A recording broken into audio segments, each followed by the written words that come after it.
Donc on a commencé donc avec le titre des États-Unis, le premier à avoir remporté un drapeau américain. D'ailleurs, c'est pour ça que Zeb Cortos l'a enrôlé. C'est Antonio Cesaro. Combien de temps il a gardé à votre avis? Lui, ça a dû être un record. Il l'a gardé pendant très longtemps. Je pense qu'il a gardé au moins 3 ou 4 mois. Mais en jours, je pourrais pas te dire. Alors, en comptant 2012, hein, il a fait 239 jours.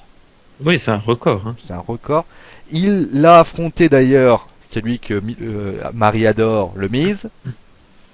Ouais, mon bisou adoré. Et enfin, il a perdu sa ceinture au record Kingston. On va commencer donc avec Antonio Cesaro maintenant en solo. Est-ce que ce catcheur vous plaît? Est-ce qu'il y a, on va dire, de l'espoir pour lui en 2014 en solo, ou est-ce qu'il doit tout simplement rester avec les Will Americans qu'on avait dit? Bah, je pense qu'il va rester avec les Will American pour l'instant. Hein. Hawks? Pour moi, c'est un excellent catcheur en solo, puisque tu parles de lui en solo. C'est un excellent catcheur qui a beaucoup de potentiel, de la puissance. Il n'a pas l'air comme ça. On voit bien qu'il est bien dessiné, mais il est plus maigre que Ryback, par exemple, et pourtant, il est pas moins puissant que lui. Il arrive à faire des choses quand même assez impressionnantes, même s'il est en team pour l'instant. Il fait tournoyer des superstars comme si de rien n'était. Moi, je pense qu'il a de l'avenir et que ça a été un des meilleurs, si pas le meilleur champion de la ceinture américaine qu'il y a eu depuis de longues années. Il a vraiment représenté cette ceinture comme personne ne l'a représenté jusqu'à présent. 239 jours, ça veut tout dire. Et Kofi Kingston? Kofi Kingston, pour moi, ça n'a pas été un champion des États-Unis vraiment très très intéressant. Ça a été un champion, voilà, parmi tant d'autres. Il l'a pas gardé super longtemps non plus. C'est un peu comme quand on donne les ceintures intercontinentales à n'importe qui, comme ça, parce qu'on a besoin de la donner à quelqu'un. Mais je pense pas que ça a été quelqu'un qui a été très marquant pour l'histoire de cette ceinture. D'accord, et en tant que Marie, t'as quelque chose à dire sur son règne?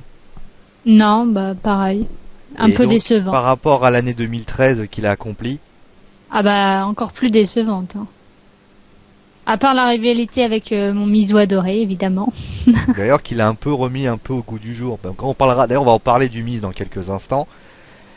Et finalement, quand on regarde cette photo, c'est finalement les trois qui on espérait beaucoup et finalement ont été un peu moins bons. Parce qu'on peut parler du Miz. L'année 2013, on a commencé avec Marie, qui est un fan incontesté du Miz. Est-ce que pour toi, l'année 2013 est bonne pour le Miz? Bah, il a été champion, on en parlera plus tard, mais champion intercontinental. Donc c'est quand même pas mal. Et c'est vrai qu'après, malheureusement pour mon Mizu, il est descendu. Là, on l'a remis en avant avec la rivalité avec Kofi Kingston et avec les différents matchs. Alors après, c'est vrai que c'était un peu redondant parce que c'était Mizu Kofi, Mizu Kofi, Mizu Kofi. Donc c'est vrai que c'est un peu redondant de mettre toujours les mêmes choses. Et en plus, il a perdu son dernier match, mais voilà. Je pense que c'était un peu haut et après, il s'est cassé la figure, mais voilà, c'est parce qu'il était fatigué. Il va revenir en pleine forme. Ça, c'est la fun qui parle. Ouais. Moi, je pense que le Miz, tant qu'il était méchant, il était intéressant. Il avait un rôle assez intéressant dans la WWE. Ensuite, il a eu une petite opportunité où il a fait un film, Marines, je crois, un truc comme ça. Le 3. Rôle que... Comment? Le troisième volet.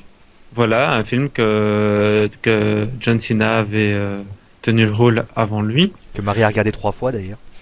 Non, j'ai même pas regardé le film. Ah, je plaisante, vas-y, fini. Et donc ensuite il était un petit peu absent et quand il est revenu, on a essayé de le mettre un petit peu en devant de la scène, mais il était devenu un peu le gars sympa, un peu gentil. On a essayé, mais il a un peu perdu son identité. On ne sait pas vraiment qui il est. Il est tantôt présentateur d'une émission où il fait des controverses, où il pose des questions qui dérangent, où il finit toujours par se faire casser la figure. Mais il n'a pas vraiment d'histoire, on ne sait pas vraiment où le placer.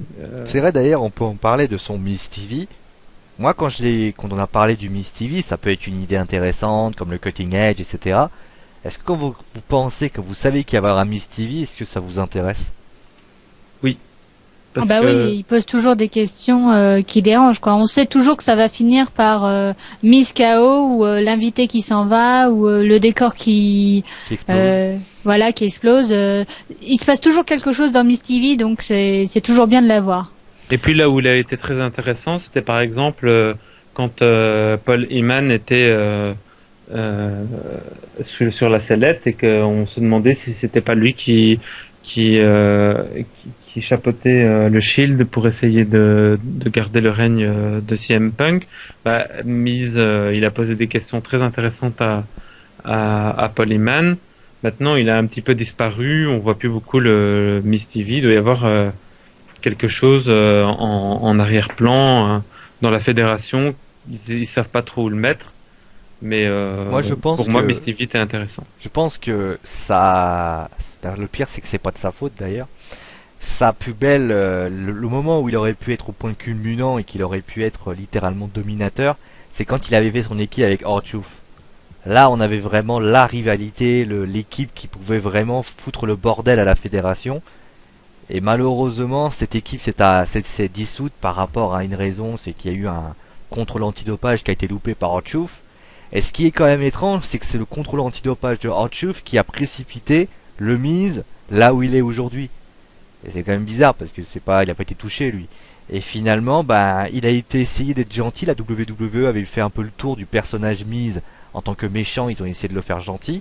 Le problème, c'est que, bah, si on regarde les stats en tant que gentil, j'ai pas le souvenir qu'il ait vraiment été dominateur. Marie, si tu as des souvenirs, toi? Non. Et après, le truc, c'est que le Miz, le mot qu'on pourrait sortir, et Triple H l'a dit plusieurs fois, c'est le mot opportunité. C'est que j'ai l'impression qu'il a eu des opportunités, mais qu'il les a pas pu les saisir. Et au bout d'un moment, bah, il a fini par dégringoler. Aujourd'hui, il est redevenu ce qu'il est maintenant. Mais est-ce que ça sera suffisant? Est-ce que les gens se souviendront encore? Parce que on se souvient de MVP qui avait été gentil méchant, qui était vraiment au top et qui finalement avait été devenu un favori de la foule, mais ça n'avait pas marché. Est-ce que lui, ce flop finira pas par lui briser sa carrière? Non, mais au moins de le faire oublier un peu ce qu'il était auparavant. Ben, ici, on voit que du fait que la Wyatt Family s'est intéressée à lui et qu'il est revenu avec une rivalité contre justement Kofi Kingston, on voit qu'on essaye quand même de redonner une profondeur à ces deux personnages-là. Et quelque part, on peut peut-être s'attendre à ce qu'on essaye à nouveau de lui redonner une chance de se refaire une place. Donc, dans l'avenir, on peut peut-être imaginer que le Miz va retrouver à nouveau une histoire et une personnalité qui sera plus adaptée à ce qu'il est, quoi. Et toi, Marie, qui est la fan inconditionnelle du Miz, qu'est-ce que tu peux lui donner comme conseil pour qu'il réussisse? Bah de rester comme il est, hein, de pas changer de bord. Et bon, sa rivalité avec Kofi, je pense que ça va. On va s'arrêter à un moment donné, j'espère, parce que ça fait longtemps. Oui, non, mais je pense que c'est pour le remettre en avant, les deux d'ailleurs. Et je pense que quand il aura fini ça, pourquoi pas commencer par le championnat des États-Unis et pourquoi pas après viser un peu plus haut, avoir une belle rivalité avec Randy Orton. Moi, je serais pour. En tout cas pour 2014. Si vous aviez des notes pour les règnes des deux Antonio Cesaro et Kofi Kingston, qu'est-ce que vous metteriez comme note? Bah Antonio 8 et Kofi bah malheureusement 5. Moi, pour Antonio, je mettrais 9 parce que c'est le seul de toute l'histoire de la fédération qui a vraiment mis la ceinture américaine au premier plan. Donc pour moi, ça mérite un 9. Et Kofi Kingston, un 3 sur 10. Parce qu'il a été vraiment discret et j'ai l'impression que c'était plus pour soigner ses statistiques. Parce que il a été champion 70% de son temps depuis qu'il est à la fédération. Mais sinon, c'était pas vraiment... Il n'a été que champion que 34 jours, hein, Kofi. Donc ça fait oui, donc c'est pas vraiment... c'est plus pour dire d'être... Vas-y, fini. À mon avis, c'est plus pour dire d'avoir une ceinture que vraiment une histoire qui voulait vraiment cette ceinture-là, quoi. Ok, et ben on va passer maintenant à celui qui est le champion encore aujourd'hui. Il avance, hein, il commence un peu à grappiller vers Antonio Cesaro, c'est pas encore le cas. C'est bien sûr le dernier du Shield, c'est Dean Ambrose, qui lui par contre a eu du monde à affronter, hein, quand même le reconnaître. À Ouais. votre avis, combien de jours a-t-il été champion, 200 jours, je dirais. Marie? Ouais, de 220. Oh, t'es pas loin, 222. Ah, Et Ah, c'est pas loin. Et donc il a affronté, on rappelle, Kane, Rob Van Dam, Dolph Ziggler et Biggie Langston. Donc, pour ce qui s'agit de pour Rob Van Dam et Dolph Ziggler, si vous voulez en parler maintenant, vous pouvez. Bien sûr, on parlera bien sûr pour le titre de champion du monde poids lourd, puisque Dolphy et Rob Van Dam y sont impliqués. Biggie, on se rappelle que Biggie n'a pas, je crois qu'il a eu, il a eu ce match, mais malheureusement il y a eu une blessure ou quelque chose comme ça. Et Kane, lui, a eu un match également. La question est de savoir qu'est-ce que vous pensez du règne de Ambrose par rapport aux quatre autres. discret, c'est très discret, je trouve. Il- Autant Antonio Cesaro, il représentait la ceinture. On voyait bien que c'était un champion des États-Unis. Autant Ambrose, il serait pas champion des États-Unis, ce serait encore pareil. Pour moi, c'est assez discret. Il est toujours dans le Shield et tant qu'il sera pas séparé du Shield, euh, il aura pas vraiment un rôle très très intéressant au niveau de la ceinture des États-Unis. Marie? moi je pense qu'on le protège, même c'est sûr, puisque lors du dernier pay-per-view, il a même pas eu de match pour sa ceinture, donc sa ceinture n'a pas Il été avait un remise match en jeu. handicap Oui, avec CM mais Punk. sa ceinture n'a pas été remise en jeu. Bon, En oui. plus, on aurait pu croire que Punk allait avoir une chance vu qu'il l'a battu 2 fois. Donc pour cette ceinture, et là il va la conserver jusqu'au Royal Rumble, sa ceinture. Donc Après, il peut c'est- avoir un match pour le Raw, bien sûr, mais ça serait le chiffre continuerait de toute façon à monter. Là, je suis d'accord voilà. avec toi. Donc c'est vrai qu'en tant que champion, je trouve qu'il est un peu trop protégé, et voilà. Moi j'aurais bien vu Punk Challenger, ça m'aurait pas dérangé. On aurait vu qu'il a battu 2 fois. Voilà. Donc 2014, challenger numéro 1, donc CM Punk. Punk. Et donc Andrew Swagger. ou Jack Swagger, Swagger, voilà, non. donc un rule Ouais. américaine, forcément américaine, Bah c'est oui. un peu logique. Et la grande question par rapport aux 4, parce qu'il a affronté du monde, hein, Dean Ambrose, quel est celui qui vous a fait le plus d'impression dans cette défense de titre? Surtout qu'il ne faut pas oublier que les 4 auront bien sûr des opportunités différentes. Biggie Langston, le titre intercontinental, Kane deviendra un directeur des ressources humaines, enfin un DO. Rob Van Dam sera pour le titre de champion du monde poids lourd, comme pour Dolph Ziggler. Lequel vous a le plus plu? Rob Van Dam, puisque moi je le connaissais pas avant, je l'ai découvert quand il est revenu, et c'est vrai qu'il m'a fait forte impression. Je l'ai découvert et c'est vrai que ses prises étaient bien, et c'est vrai que c'était un bon challenger, et pour Dean Ambrose avoir Rob Van Dam comme challenger, ça lui faisait plus de crédibilité.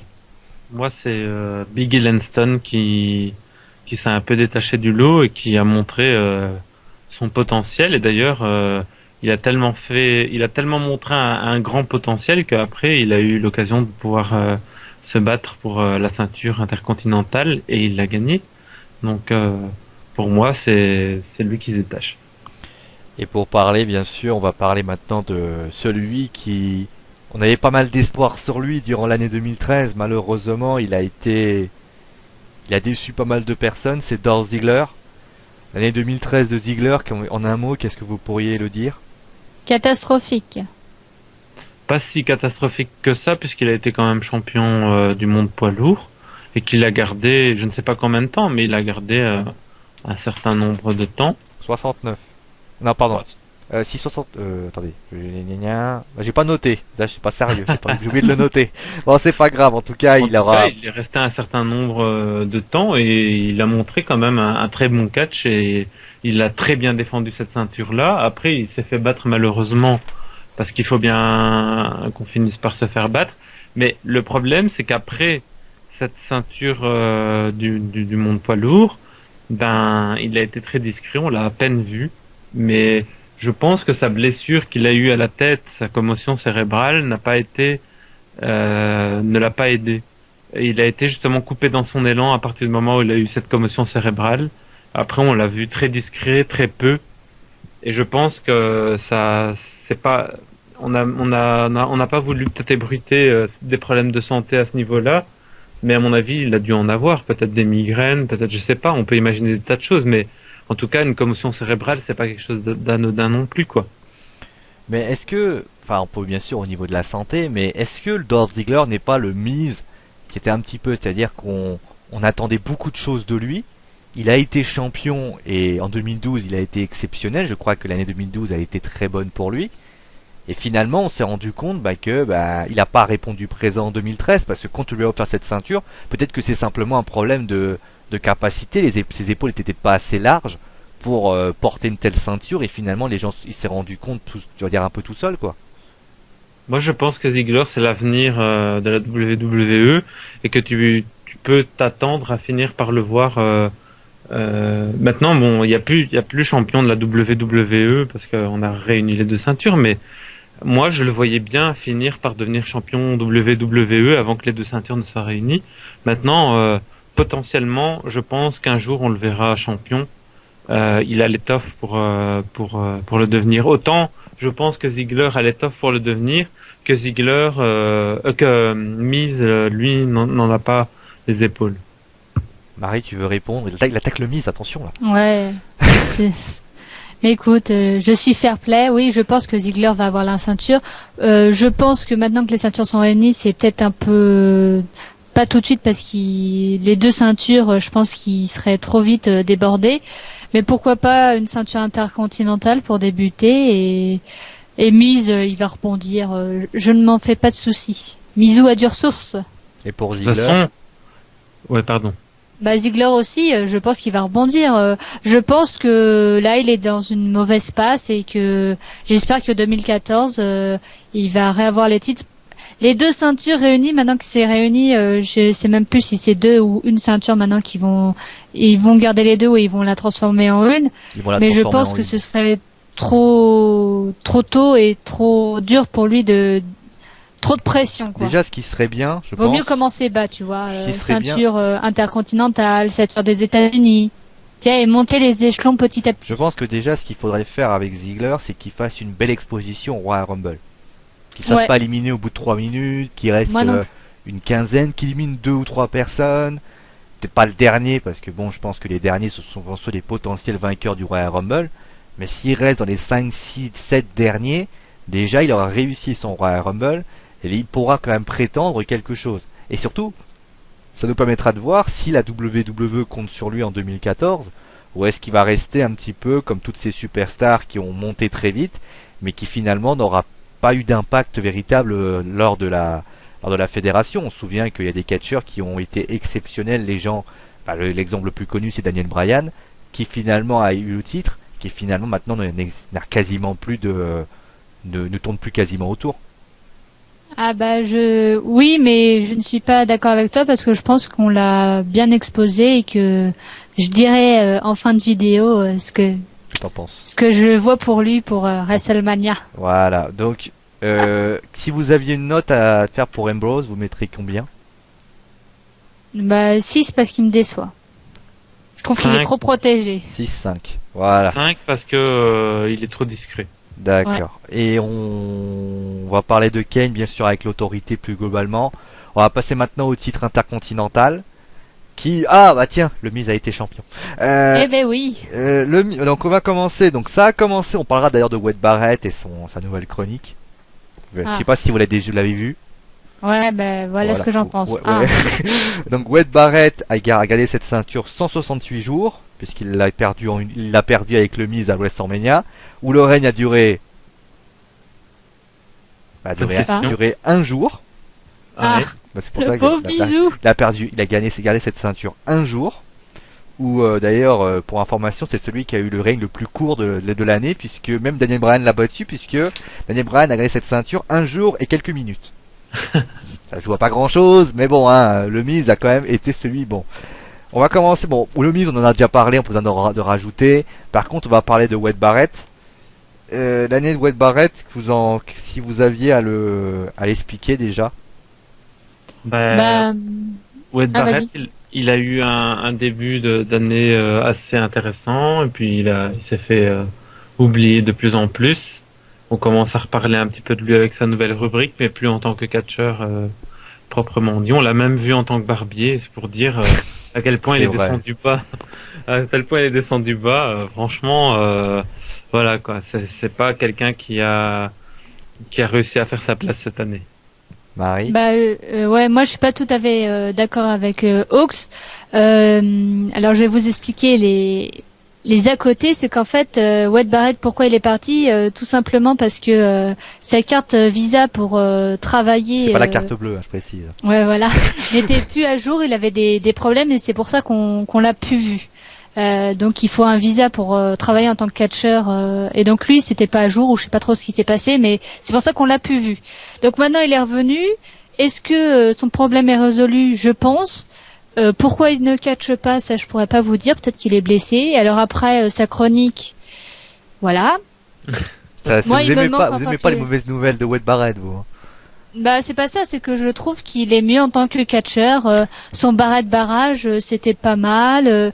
Il catchait pas mal. Il avait un certain style anglais qui me déplaisait pas, et je trouve ça dommage de le réduire à ça s'appelle comment, Bad News Barrett. ouais voilà, Bad News Barrett, et Barbier encore moins quoi.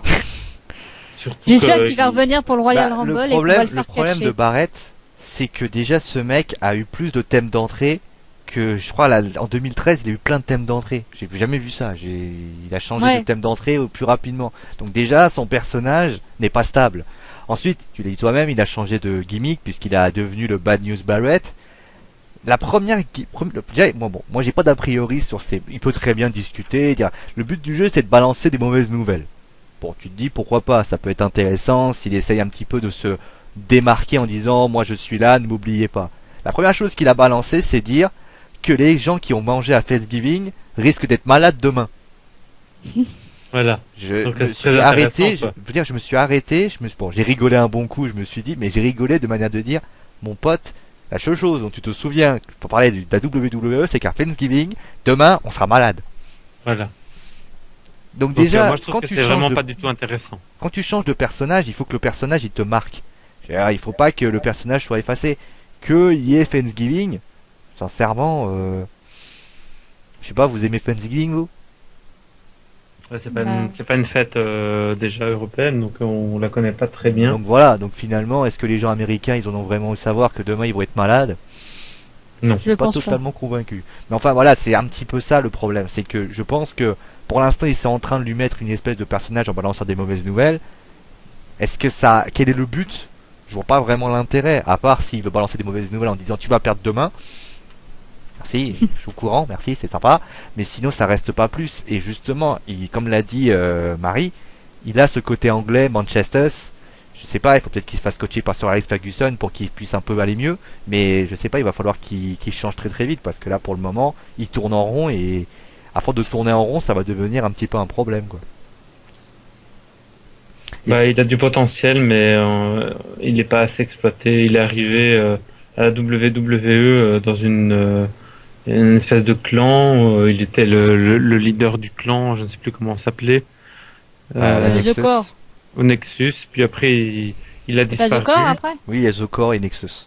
Les deux. Voilà, il a disparu, il est revenu, puis il a redisparu, il est revenu avec son wet barrage, il a commencé sur les chapeaux de roue entre guillemets, et puis maintenant il est très discret, et certainement que les problèmes que Marie a expliqué tout à l'heure étaient associés à sa disparition entre guillemets, mais maintenant on le fait revenir, mais de manière pas très intéressante quoi. Et justement, en parlant d'intérêt, il y en a un que Marie aime beaucoup depuis qu'elle l'a commenté à TLC.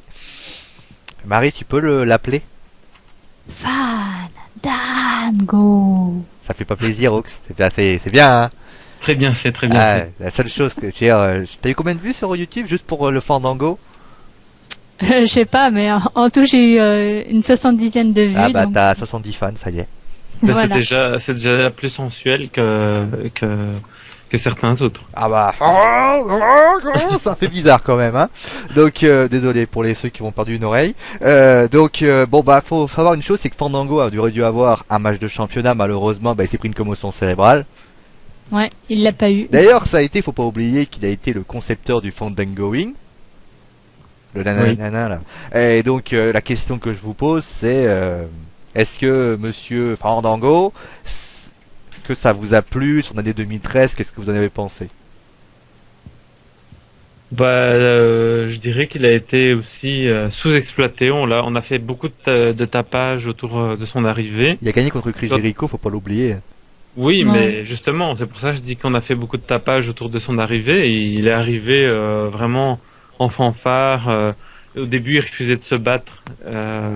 Et du coup, ça entretenait le suspense. Tout le monde avait envie de le voir à l'œuvre.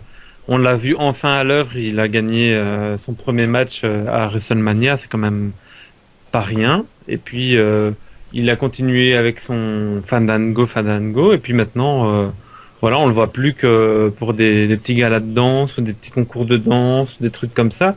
Mais réellement, avoir une histoire, avoir de l'ambition pour une ceinture ou pour quelque chose, non. Depuis cette commotion, pareil, un petit peu comme Ziggler. À la même période, ils ont eu à peu près leur commotion. Et depuis, ils sont un petit peu à l'arrière de la scène. Et je pense que leur santé doit jouer un rôle là-dessus. Marie?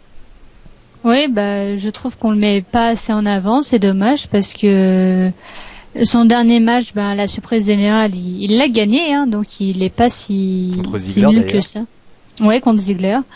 Même moi, j'étais surprise en commentant le match parce que je me suis dit, c'est pas possible. En plus, c'était un match assez rapide. Je me suis dit, donc il est pas si mauvais que ça, et donc c'est dommage qu'on le fasse que une espèce de gimmick de danse qui sert pas à grand chose. Je trouve ça un peu dommage. D'ailleurs, tu l'as vu toi-même, là, le concours de danse, c'est à la porte à droite. Ouais. Non, mais là où tu es d'accord, on va parler justement, toi t'as su le dernier match de Fandango. Est-ce que t'as le niveau qu'il a eu entre le moment où on l'a vu et le moment où il est là maintenant, est-ce que ça a un peu évolué ou c'est toujours pareil? Ah bah non, c'est toujours pareil, hein. Voilà, donc la question que je te pose, c'est est-ce que en 2014, est-ce qu'on peut imaginer que Fandango fasse beaucoup mieux? Enfin, j'espère pas qu'il fasse pire, mais est-ce qu'il fera Bah. beaucoup mieux?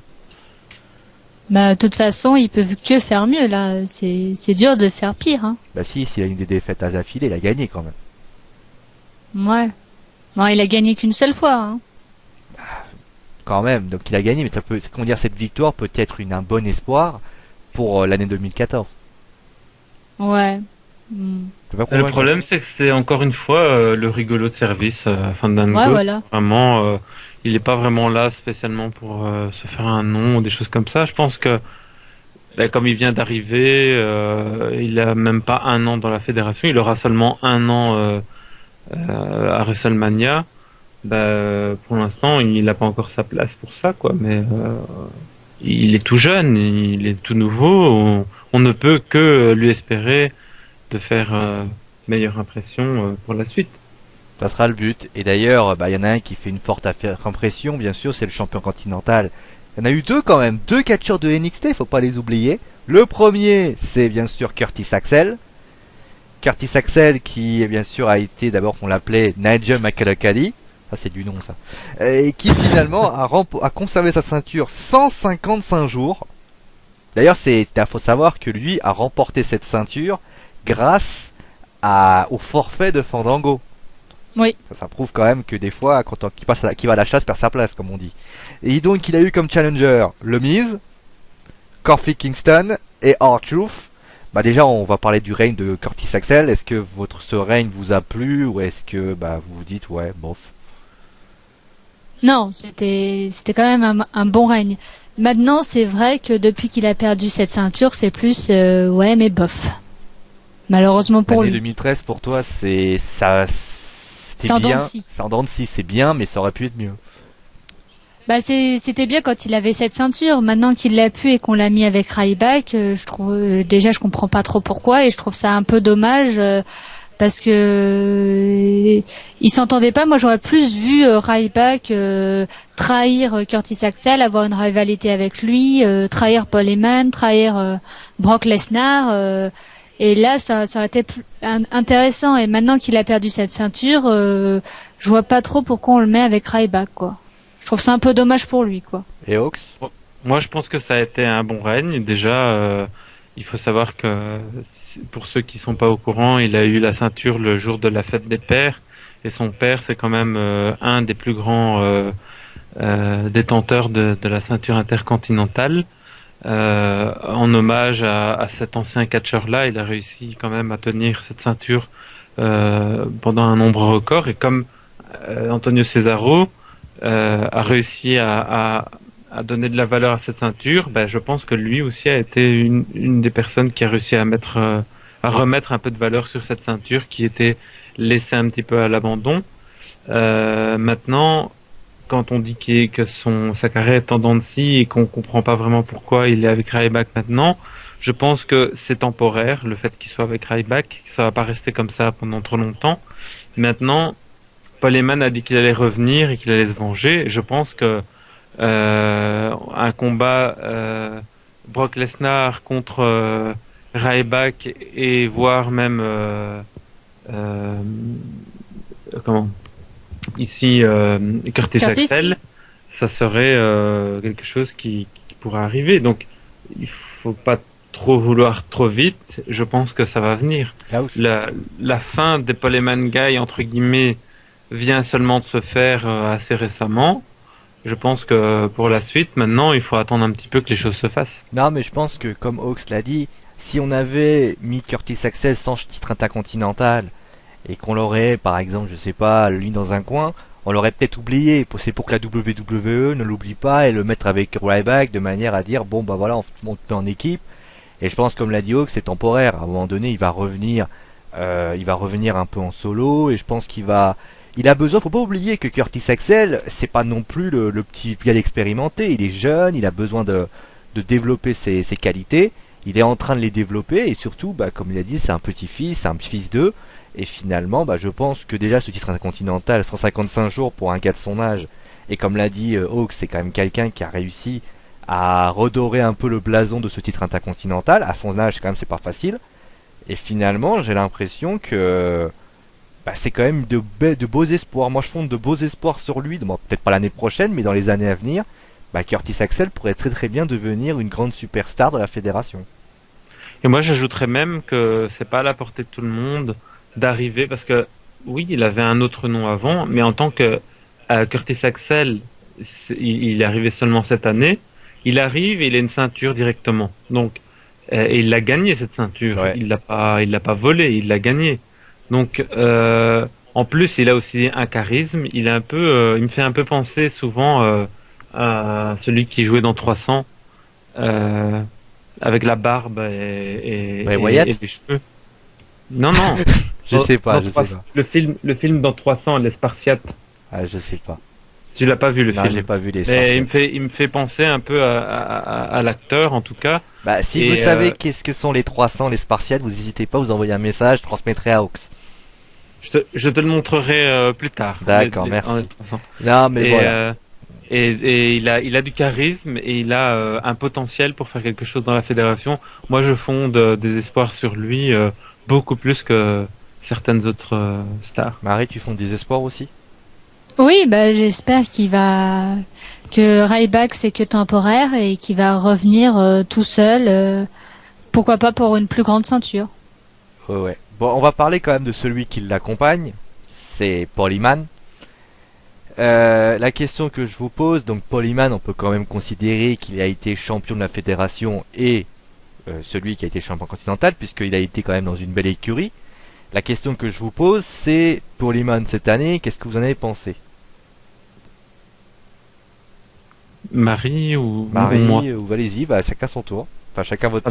Paul Heyman cette année, bah, ça a été Paul Heyman, quoi, en long et en large, le grand traître qui trahit CM Punk alors que c'était son fils prodige. Ça a été vraiment l'histoire la plus importante de cette année. Paul Heyman, ça a été l'acteur le plus important, un petit peu comme il y a eu en 2012 le People Power, et qu'il y avait vraiment ce monsieur-là qui était au devant de la scène et qui régissait toute l'histoire.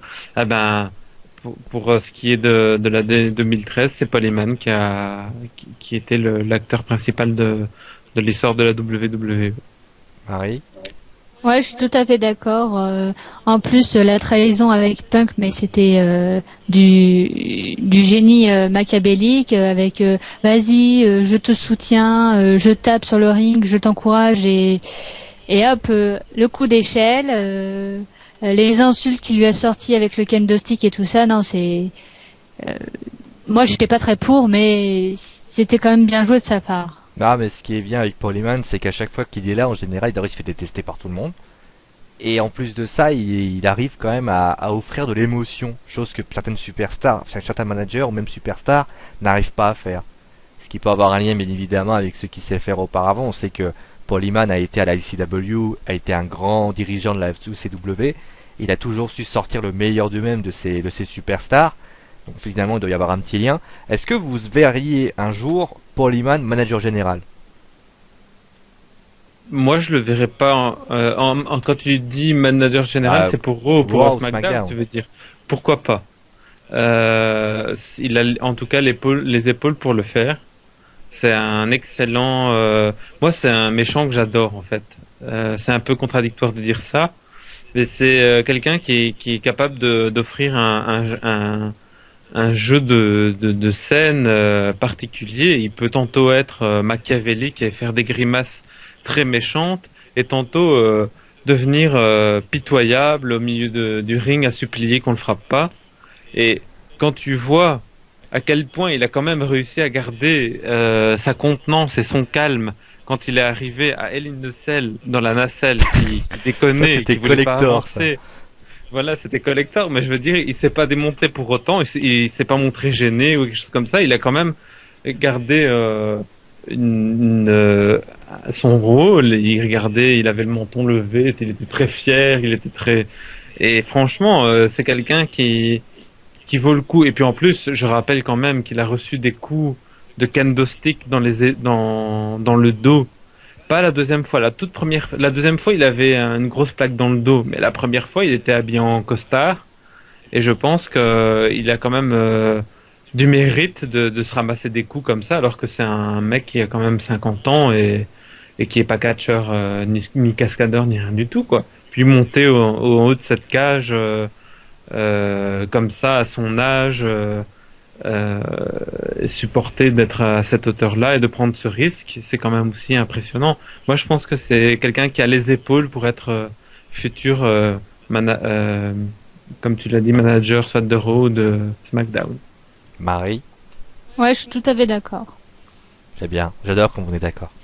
Et on va terminer maintenant avec donc Paul Heyman. On va parler de l'année 2014, mais qu'est-ce que vous voyez pour lui l'année 2014? On sait que forcément il y en aura un qui va revenir, mais à part ça, est-ce qu'il va ramener d'autres personnes dans son écurie, ou est-ce qu'il va rester tranquillement en retrait désormais?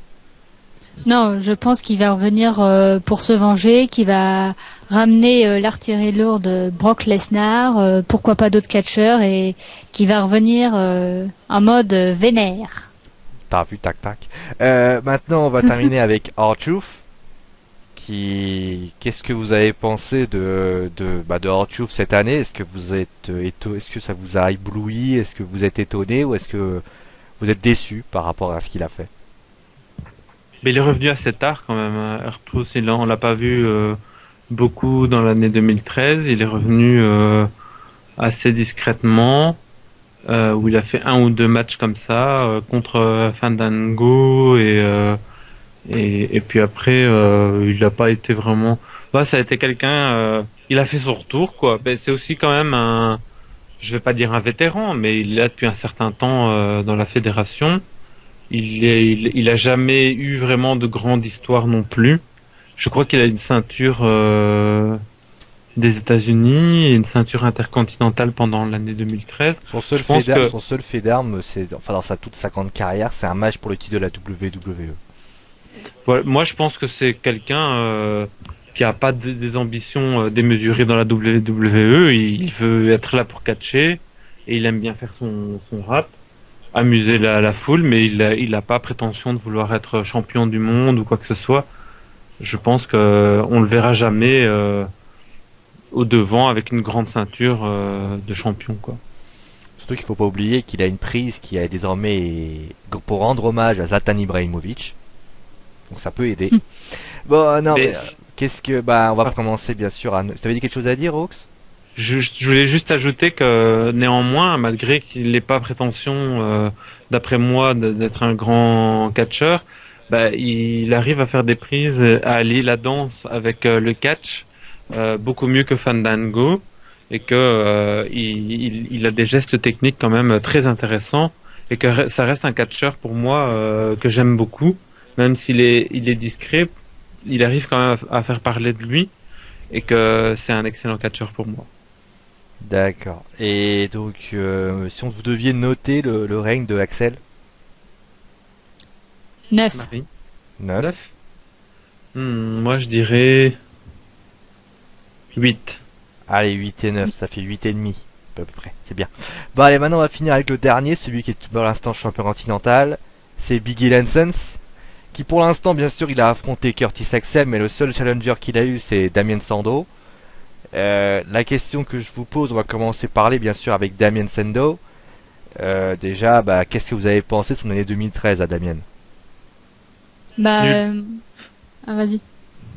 Non, mais vas-y, moi ça peut se résumer par nul parce que il a eu sa bah mallette, voilà, il a nul aussi gâché. parce que la mallette, qu'est-ce que t'as foutu, mon petit Damien? Voilà ce que j'ai envie de lui dire. Il gagne la mallette pour qu'on le voit en avant, et là il cache sa mallette trop tôt. Enfin, je pense que c'est parce que réunification des ceintures derrière, mais je trouve ça dommage de lui avoir donné la mallette pour la gâcher ensuite. Belle rivalité avec Cody qui n'a pas duré aussi longtemps que prévu. Et là, on lui donne un match pour le titre intercontinental. C'est à mon avis pour lui dire bon bah t'as peu de chance avec le titre de la WWE, t'en auras un pour le titre intercontinental. C'est quand même une marche en moins. Il s'est bien battu, il s'est bien combattu. Ça n'a pas suffi. Biggie était plus fort que lui. Voilà, je trouve ça un peu dommage parce que là, je sais pas trop ce qu'on va faire de lui maintenant. Parce que le titre de la WWE, bah, il y en a plus. Peut-être les 2 ceintures, mais je pense qu'il est beaucoup moins. Il est pas assez expérimenté. Et intercontinental, Biggie, je pense peut-être une revanche, mais je pense pas qu'il réussira. Et voilà. Vous avez l'air pessimiste pour lui. Bah ouais, malheureusement. La mallette, je trouve ça dommage, quoi. Avant, c'était 100% des gens qui avaient la mallette qui gagnaient. Ça a commencé avec Cena qui était trop gentil, qui a laissé une semaine à Punk. Et là, lui qui a pas été gentil, qui a essayé contre Cena et qui a perdu contre Cena. Et il a tout donné, mais ça n'a pas suffi. Hein. Que vous voulez-vous, c'était Cena. Hein. Fallait que ce soit quelqu'un d'autre le champion. Ouais, malheureusement, il avait pas... C'est vrai que... Bah oui, il est tombé sur Cena, le C'est vrai pauvre. que Damien, c'est quelqu'un... Enfin, c'est vrai que quand on y pense, c'est quelqu'un qui aurait pu avoir un grand avenir, quand on y pense, parce que... Bah, il est passé entre les gouttes, sans vraiment dire quoi que ce soit. Et finalement, en fin d'année, tout est gâché, tout est gâché parce que bah il a pas le titre de champion du monde poids lourd et il a, on va dire, un match pour le titre continental qu'il ne remporte pas. Finalement, l'année 2013, ça se résume par gâchis, quoi. Ouais. C'est ça Oui, la... c'est décevant. Moi, je trouve que bon, allez, il faut quand même lui mettre un petit peu de crédit à Damien Sandow sur le sens où il est aussi nouveau dans la fédération. Faut pas oublier qu'il a maximum 1 an dans la fédération, 1 an et demi. Je suis pas en train de dire qu'il est mauvais. C'est que je me dis qu'avec ce qu'il a eu, il aurait pu faire beaucoup plus. Et c'est dommage. C'est plus dommage. C'est plus. Et je suis tout à fait d'accord. Il a eu la mallette et franchement, allez, on va pas dire que c'est un super catcheur pour le coup. Il n'a pas eu la mallette non plus de manière technique, mais plutôt de manière intelligente, parce que il a trahi Cody Rhodes pour avoir la mallette. Et une fois qu'il a eu la mallette, il a pas fait grand chose avec.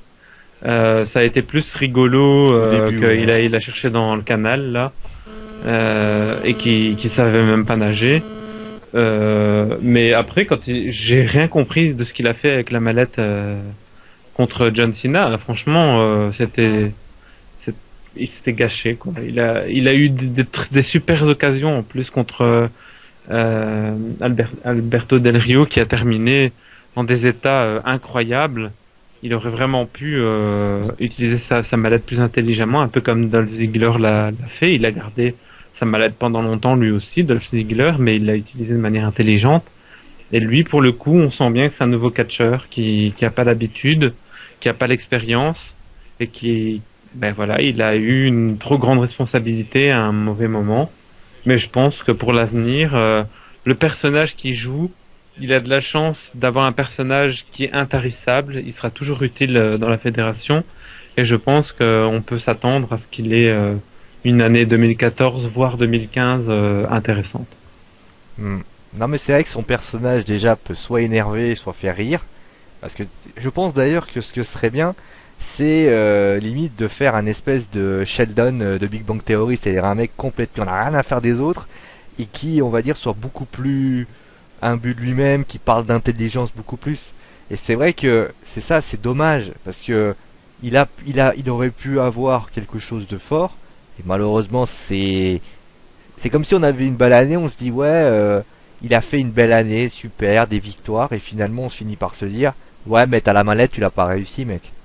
C'est un peu le sentiment d'un goût d'inachevé. Après, bien sûr, on verra en 2014 s'il réussira à se relancer. Je pense qu'il se relancera parce qu'il est plutôt bien.